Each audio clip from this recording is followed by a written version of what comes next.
Good afternoon, sir. I am Rhianne Macapia, and together with Rhianne, we will going to discuss about the language, discourse, and literature chapter 7 entitled Discourse-Centered Stylistics, A Way Forward by Hoey.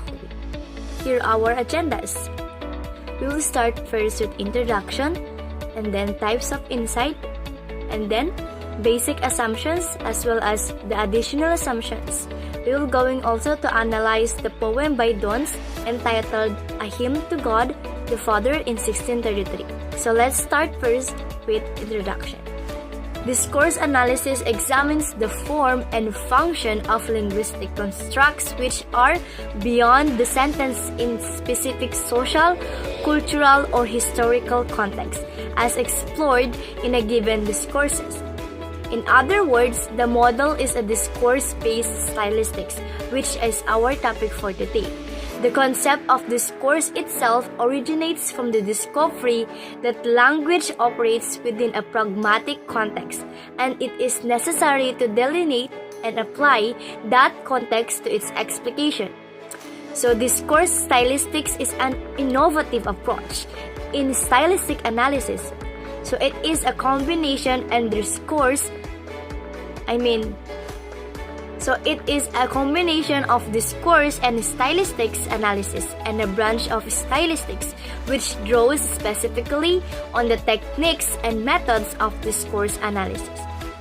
So this chapter by Hoey complements that of Winifred Combry in chapter 6 in that it offers additional insights into the nature of written discourse. So Hoey proposes that a useful interpretation of a literary work can be reached by an analysis of text organization as discourse. So Hoey seeks to demonstrate this through his analysis of John Donne's poem, A Hymn to God the Father. For his analysis, Hoey draws on descriptive system developed by himself and his associates. This system accounts for the types of relations that exist between elements in a discourse. So certain patterns of discourse organization are regarded as particularly important. So there are two included. First is problem solution patterns and second is matching relation patterns. Under problem solution patterns, these have three essential components. First is a statement of a problem. Second is a statement or response. So under the problem solution pattern, we have three essential components. First is a statement of a problem. Second is a response, whether suggested or carried out. And third is an evaluation of the effectiveness of a response. The matching relation patterns are created by devices of various kinds, including systematic repetition, which may signal relations of compatibility and contrast. So Hoey uses the analytic stem as a way of accounting for the numerous processes that are at work in the Donne poem. These are, first, a series of problem solution patterns. Second, a dialogue between Donne and God the Father. And third, a network of cohesive devices setting up ambiguous readings. We also have fourth, a dialogue between the discourse and the reader. And fifth, a series of matching relation patterns. Hoey explores each of these layers in turn, also supplements his analysis by making use of non-linguistic knowledge. So he concludes his chapter by arguing that a discourse-centered stylistics analysis has an important input into both discourse analysis and literary criticism. So for discourse analysis, such analysis provides a testing ground for the models and systems they develop. For literary critics, it produces a variety of useful readings which can lead to a fuller interpretation of the text. So that is the introduction. Next part is discussed by Rhianne Magauay. The study of literary language by linguists has always promised two types of insight. The first insight is the individuality of writer's style. Indeed, the very name Stylistics reflects that concern. And we also have here the second one, a tool for the interpretation of individual works. Here, successes have been more sporadic and have been more dependent on the individual than on the development of useful techniques of analysis.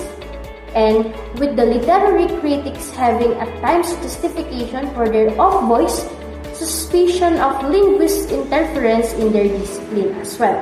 And one of the reasons of this has been that systems of analysis centering on the sentence have only been revealing about eccentric works, meaning to say those many works whose individuality does not rest in any syntactic deviance have for the most part not been illuminated by sentential analysis. In this analysis also discussed the basic assumptions are made about the nature of written discourses based on years of detailed analysis of short discourses.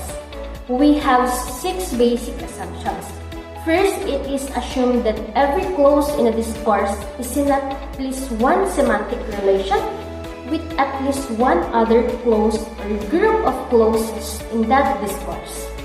Second, it is assumed that out of a finite number of such close relations, an infinite number of patterns of organization may be built, meaning to say, every discourse has therefore a potentially unique organization. And third, it is assumed that the close relations in a discourse may have between clauses, group of clauses, parts of clauses. In other words, the relations is no respecter of syntactic boundaries, though it is a realization is necessarily rooted in the grammar of the clause. And fourth, it is assumed that certain patterns of organization have become culturally dominant, of which the problem solution pattern is particularly good example. And this has 3 essential parts. First, a statement of an aspect of the situation requiring a response, or it is called the problem. Second, a response whether suggested or carried out. And the third one is the evolutions of the effectiveness of that response. This is according to Winter, Hoey, and Jordan. The evolution is negative, then the problems deemed unsolved and further responses are expected by the reader to follow. And the fifth, it is assumed that close relations are an abstractions of connections readers make between the parts of the discourse as a part of the effort of understanding the discourse. Meaning to say, those connections are amply and more precisely represented as questions asked of the discourse. What does it mean? It is that every reader is engaged in a dialogue with the discourse being read. And 6, and the last and the most importantly, it is assumed that the close relations and the patterns of organizations which they form are identifiable by means of signaling devices of various kinds, including subordination, conjunctions, and lexical signals, and by projecting the discourse into questions and answer dialogue. Meaning to say again, the signals of close relations are also systematic repetition, which may signal matching relations of, like for example, compatibility and contrast. Examples will be considered in the poem to be analyzed. One extra assumption needs to be added when the object of study is literary discourse, namely the implied writer and the implied reader. Implied writer is the writer required to understand the discourse who may or may not totally with the real writer. May also be in dialogue with an implied reader who may well be different from the actual reader. With these assumptions, Hymn to God the Father 1633 Bible was chosen because it seemed prima facie to have an organization word explained. And here's the poem.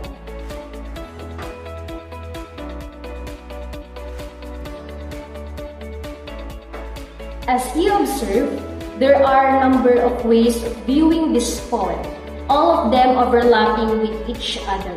And these are a series of problem-solution patterns as a dialogue between Don and the God the Father.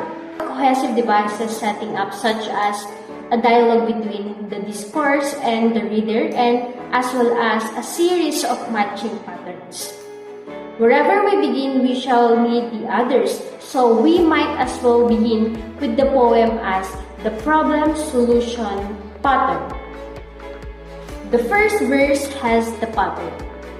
As you observe, that sin where I begun, which was my sin, though it were done before. It is the problem. Will thou forgive? Possible response. Another line, that sin through which I run, and do I run still, though still I deplore. It is another problem. Will thou forgive? It is same possible response. Another line, when thou hast done, thou hast not done. It is the negative evaluations of a possible response which reinstates the problems. The second verse has an identical pattern. The third verse offers, however, a variant whereby the first two lines are problem. Lines 3 and 4 are possible response. Line 5 is a positive evaluation of possible response, thereby closing the pattern. And line 6 is either the reason for or the result of all the positive evaluation. Basically, the poem is to be seen not only as a dialogue with God, but according to the descriptive system outlined earlier, also as a dialogue with the reader. Much of the dialogue within the verses between the poem and the reader has already been indirectly spelled out in our analysis so far. What has not been spelled out is the relationship between the verses. After "for I have more," in verse 1, there is only one question a reader can reasonably ask of the poem, namely, what is your more? In which case, verse 2 will be seen as supplying the answer. Likewise, the verse 3 will be seen as supplying the answer to the same question raised by the end of the verse 2. So, this makes sense of the contradictory readings of the penultimate lines of verses 1 and 2. It is obviously true that God has not finished forgiving those sins if He has more to confess. On the other hand, if we take the apparently blasphemous reading, we are still left with the uncomfortable argument that the reason why the sins in the first verse cannot be forgiven is because of the sins in the second. And the reason why the sins in the second cannot be forgiven is because of the sin named in the third. On the face of this argument appears to make no sense. Here, however, we can no longer operate as a discourse analyst without reference to non-linguistic real-world knowledge. For the rules of the confession box are that if you consciously withhold any sins from the confession is valid. Until the confession is complete, therefore, the first sins remain unforgiven. Only when the last sin is confessed does the forgiveness become operative. So after analyzing the verse 1 and verse 2 of the poem, verse 3 is different in a number of respects. To begin with, lines 3 to 4 are couched in the form of a request. The readings of certainty, rhetorical question, or probability, real question, are not therefore available for the response element of the problem-solution pattern in this verse. Secondly, having done that does not allow the multiple readings available for when thou hast done. So it can only mean having sworn that.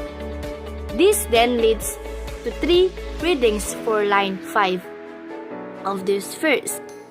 First, having sworn that thou hast finished forgiving me. Second, having sworn that thou hast forgiven me. And third, the analysis just completed seems to have several implications for work in discourse analysis and stylistics. First, the use of a system of discourse analysis can produce a variety of useful readings of literary discourse and supply literary critics with precisely defined problems for themselves.